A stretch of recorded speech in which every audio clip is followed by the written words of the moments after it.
So hello dear friends, कैसे हैं आप सब? कैसे चल रही है आपकी प्रिपरेशन? आज हम डिस्कस करने वाले हैं लेटेस्ट गेट 2021 के इंस्ट्रूमेंटेशन इंजीनियरिंग के कंट्रोल सिस्टम्स के सॉल्यूशन के बारे में। आपको ऊपर आई बटन में गेट 2021 के इलेक्ट्रॉनिक्स इंजीनियरिंग पेपर के कंट्रोल सिस्टम सॉल्यूशन की लिंक मिल जाएगी। ठीक है, शुरू करते हैं आज का video solution. This is the first question और इसमें प्रॉब्लम स्टेटमेंट क्या दिया है?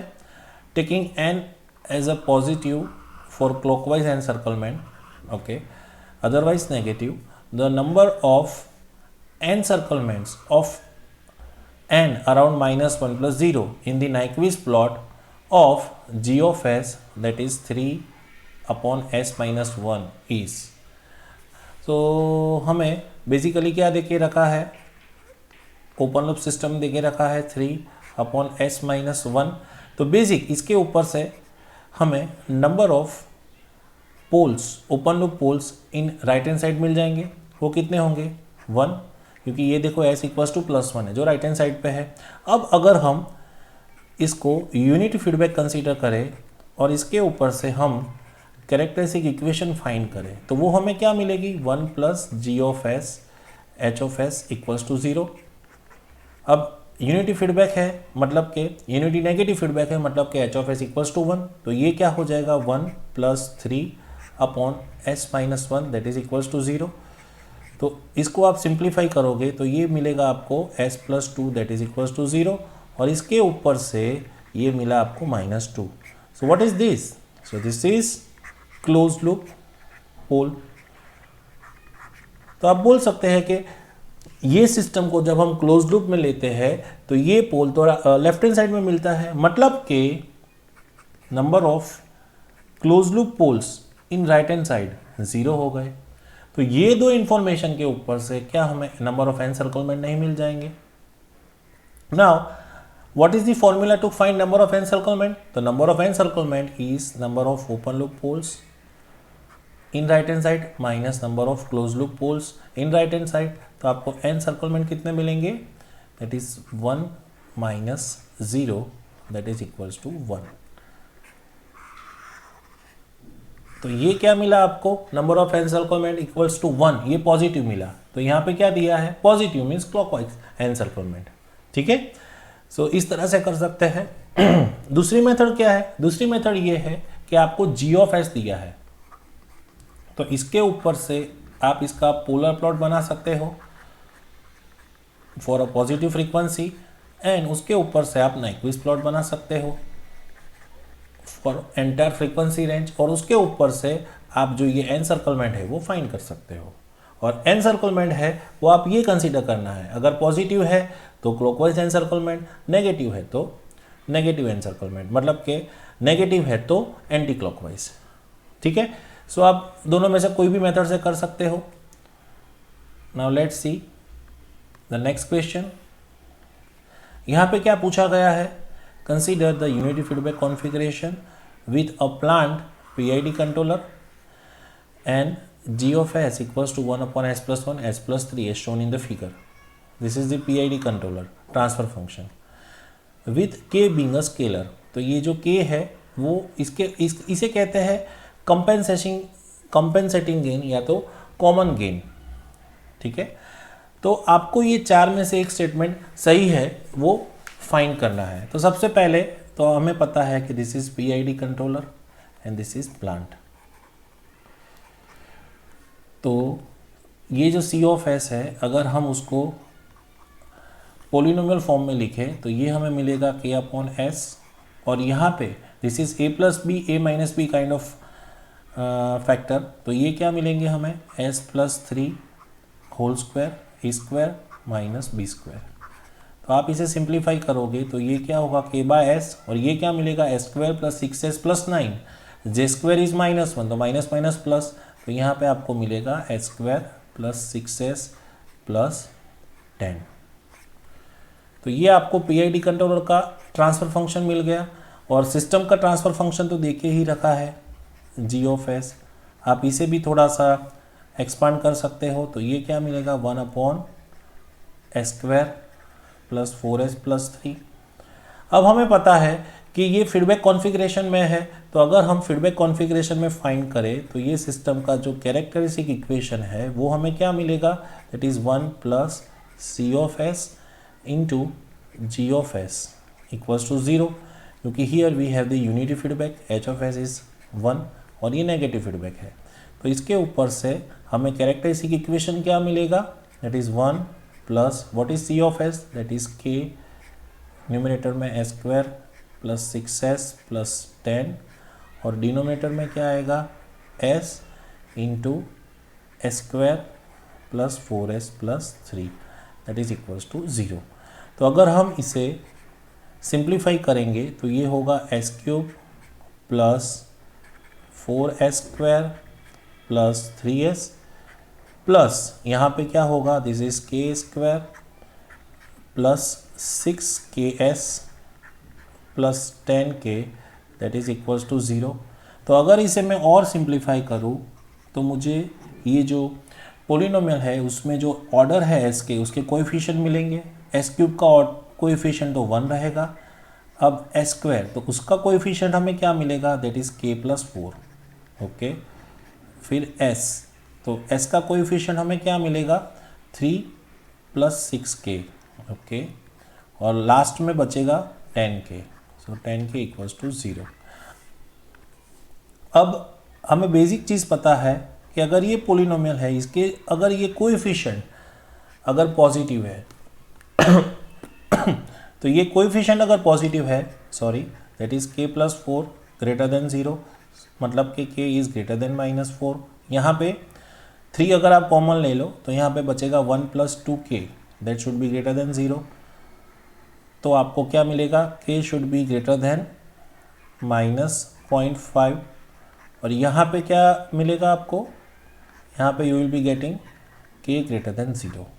तो आपको you are getting various conditions ना, -4, this is k should be greater than -0.5।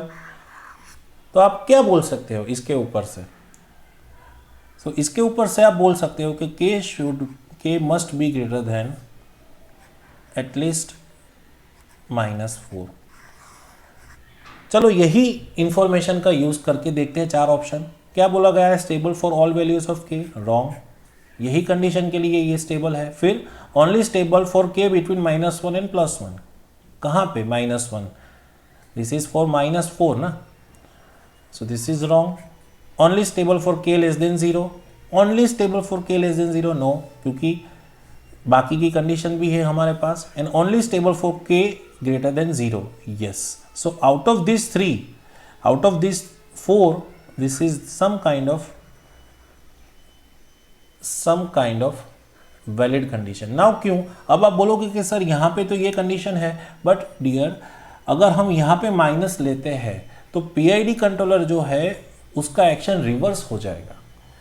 किसी भी हाल में पीआईडी कंट्रोलर का जो ओवरऑल गेन होता है, कंट्रीब्यूटिंग गेन, वो पॉजिटिव होना चाहिए। हाँ, अगर ऐसा है कि प्लांट में if we have some kind of inverse response या तो सम काइंड ऑफ इनस्टेबिलिटी, तो इसको रिवर्स करने के लिए ऐसा हो सकता है कि पीआईडी कंट्रोलर का जो ओवरऑल गेन है के वो लेस देन 0 हो सकता है। बट आप देखो प्लांट भी सिंपल सेकंड ऑर्डर सिस्टम है, तो उसके लिए के लेस देन 0 लेना is not a viable, it's not a good. So for this D is the right option. Now let's see this question. तो इसमें क्या पूछा गया है, consider the system with transfer function. अब देखो यहाँ पे ट्रांसफर फंक्शन का सिंबल चेंज कर दिया है। अभी बच्चों को क्या होता है, जी ऑफ एस लिखा है ना, मतलब प्लांट का ट्रांसफर फंक्शन है, सिर्फ प्लांट का, मतलब कि सिस्टम का। No, this is the transfer function of whole system, मतलब कि यहाँ के ऊपर से ही अगर हम बात करें तो हमें होल सिस्टम का ट्रांसफर फंक्शन दिया है 2/s+1। तो इसके ऊपर से सिर्फ जो प्लांट है उसका ट्रांसफर फंक्शन क्या होगा, तो वो होगा T(1 - T)। ये कैसे आएगी आपको जानना है तो आप प्रीवियस मेरे वीडियो लेक्चर्स देख सकते हैं, उसमें मैंने ये बताया है डिराइव करके, थोड़ा इक्वेशंस को मैच करके, या तो फिर कमेंट बॉक्स में बता सकते हैं, तो मैं आपको थोड़ा उसमें डिस्क्रिप्शन दे दूंगा। तो फ्रॉम दिस ये प्लांट ट्रांसफर फंक्शन है, ये ओवरऑल सिस्टम का ट्रांसफर फंक्शन है, सिस्टम ट्रांसफर फंक्शन। तो T of S is 2/s+1, यहाँ पे 1 - 2/s+1। तो आपको ये जो सिर्फ प्लांट का मॉडल है उसका ट्रांसफर फंक्शन क्या मिलेगा, 2 यहाँ पे s+1 - 2, तो दिस इज s-1। सो ये आपको मिला प्लांट ट्रांसफर फंक्शन। चलो एक चीज खत्म। फिर बोला गया है unit step function is applied, मतलब कि आपको इनपुट जो है वो देके रखा है यूनिट स्टेप। चलो बराबर। अब नेक्स्ट चीज ध्यान रखने वाली वो ये है कि अब आपको क्या पूछा गया है कि यहाँ पे जो एरर है that is y(t - u)t, output minus input. तो हमें ये क्या फाइंड करना है, we need to find the steady state error. So steady state error का जो फॉर्मूला हम यूज करते हैं उसमें हमारे पास कौन कौन सी इंफॉर्मेशन चाहिए, एक तो इनपुट और दूसरा सिस्टम का टाइप। कौन से सिस्टम, g ऑफ s इंटू h ऑफ s। तो ये सिस्टम का टाइप क्या है, देखो तो भाई 2/s-1, मतलब कि टाइप 0। तो आपको ये जो स्टेडी स्टेट एरर मिलेगी फॉर द कन्वेंशनल एरर, मतलब कि अगर इनपुट माइनस आउटपुट है तो वो क्या मिलेगी, a/1 + kp। बट हमारे केस में ये माइनस होगा, क्यों, क्योंकि हम yt - u(t) लेते हैं। तो चलो a क्या है, यहाँ पे यूनिट स्टेप है, मतलब k इज 1, तो यहाँ पे -1 हो गया। और kp क्या मिलेगा, that is limit s tends to 0 g ऑफ s। मैं h ऑफ s नहीं लिखता क्योंकि हमारे पास एजम्पशन क्या है, h ऑफ s इज 1। तो अब आप इसको सॉल्व करो, तो दिस इज -1/1 प्लस, अभी आप s टेंड्स टू 0 यहाँ रखोगे तो आपको क्या मिलेगा, plant DC gain that is -2, है ना। सो दिस इज 1 - 2, तो ये क्या हो जाएगा, -1/-1, मतलब कि हमारे केस में जो स्टेडी स्टेट एरर है दैट इज 1। जब हम कंसीडर करते हैं y of t - u of t, अगर हम u of t - y of t लेते हैं तो ये स्टेडी स्टेट एरर -1 आता है, ठीक है। सो ये ध्यान रखना students. So this is +1। Next, so this is the last question. तो इसमें हमें क्या पूछा गया है, सो इसमें पूछा गया है कि sinusoid √2 sin t into ut, where ut is the step input, is applied to the system with the transfer function of this। चलो अब आप मुझे बताओ कि ये क्लोज लूप ट्रांसफर फंक्शन है कि ओपन लूप ट्रांसफर फंक्शन। और दूसरा, the amplitude of the steady state output is, तो हमें क्या फाइंड करना है, आउटपुट का स्टेडी स्टेट मैग्नीट्यूड क्या है। तो बेसिकली यहाँ पे कोई फीडबैक नहीं है क्योंकि एरर सिग्नल नहीं है। अगर सिस्टम में एरर सिग्नल की बात की जाती है तो एरर कब जनरेट होती है, जब you are taking the subtraction of input and feedback. But यहाँ पे कोई एरर की बात ही नहीं है, मतलब कि हमारे पास इस तरह से इंफॉर्मेशन है कि भाई ये एक सिस्टम है, ये सिस्टम को सिंपली हम क्या करते हैं, साइनसॉइडल इनपुट देते हैं और हमें कुछ एक्साइटेशन मिलता है साइनसॉइडल। तो हमें क्या फाइंड करना है, इसका जो आउटपुट है उसका मैग्नीट्यूड, ठीक है। सो अब इनपुट में हमारे पास इंफॉर्मेशन क्या है, अगर इनपुट में बोलूँ a sin ω_t, और यहाँ पे अगर मैं ये जो सिस्टम है उसको मैं रिप्रेजेंट करूँ पोलर फॉर्म में, मैग्नीट्यूड और एंगल के फॉर्म में, तो हमें आउटपुट क्या मिलेगा, that is b sin, frequency remains the same, but यहाँ पे हमें मिलेगी फेज शिफ्ट। तो अभी चेंज क्या हुआ, मैग्नीट्यूड एंड फेज। हमें पूछा क्या गया है, हमें पूछा गया है भाई स्टेडी स्टेट आउटपुट क्या होगा, मतलब कि आउटपुट का मैग्नीट्यूड b फाइंड करना है। तो चलो b क्या मिलेगा हमें, so b equals to m system का magnitude at given frequency into input magnitude, right. अब this is √2 sin 1 into t, तो इस हिसाब से हमारे पास a क्या दिया है √2 और ओमेगा क्या है 1, ये इंफॉर्मेशन मिल गई।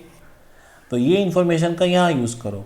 Now the system is 1/s+1, तो यहाँ पे आप s equals to j omega लेते हो तो आपको ये इक्वेशन क्या मिलेगी, 1 / 1 + ω² इंटू a, अब आपके पास ए का भी वैल्यू है, ओमेगा की भी वैल्यू है, तो आपको बी क्या मिलेगा 1/√1 + 1 दैट इज √2, और ए क्या है आपके पास दैट इज ऑल्सो √2, तो √2 cancel out, so B equals to 1। सो आपको जो भी स्टेडी स्टेट आउटपुट मिलेगा उसका मैग्नीट्यूड क्या होगा 1। सो यहाँ पे we have completed the control system solution for GATE 2021 instrumentation paper. मैं कंट्रोल सिस्टम के बारे में बता सकता हूँ कि ये पेपर काफ़ी ही मॉडरेट काइंड ऑफ था, कोई इसमें तो कोई हार्ड नहीं है, बट हाँ अगर छोटी गलती अगर बच्चों ने कर ली या कोई भी गेट एस्पिरेंट है उसने कर ली, जैसे कि YT - UT को देखा ही नहीं और डायरेक्टली स्टेडी स्टेट एरर -1 लिख दिया, तो नेगेटिव मार्किंग में आप जा सकते हो। बाकी इसका लेवल इजी टू मॉडरेट ही था, बट एक चीज़ में पॉइंट करना चाहता हूँ कि control system is a core subject for instrumentation students. तो अगर मैंने इलेक्ट्रिकल पेपर में देखा है और इलेक्ट्रॉनिक्स पेपर में देखा है, तो कंट्रोल सिस्टम्स के जो पेपर है उसकी जो डिफ़िकल्टी लेवल है वो मॉडरेट टू हार्ड लेवल की है। अगर आपको गेट 2021 के इलेक्ट्रॉनिक्स पेपर के कंट्रोल सिस्टम के सॉल्यूशन के बारे में देखना है तो उसका लिंक हमने डिस्क्रिप्शन में भी दिया है और ऊपर आई बटन में भी आपको मिल जाएगा। और जल्दी से हम गेट 2021 के इलेक्ट्रिकल इंजीनियरिंग पेपर का भी कंट्रोल सिस्टम्स के सॉल्यूशन का वीडियो रिलीज करेंगे, ठीक है।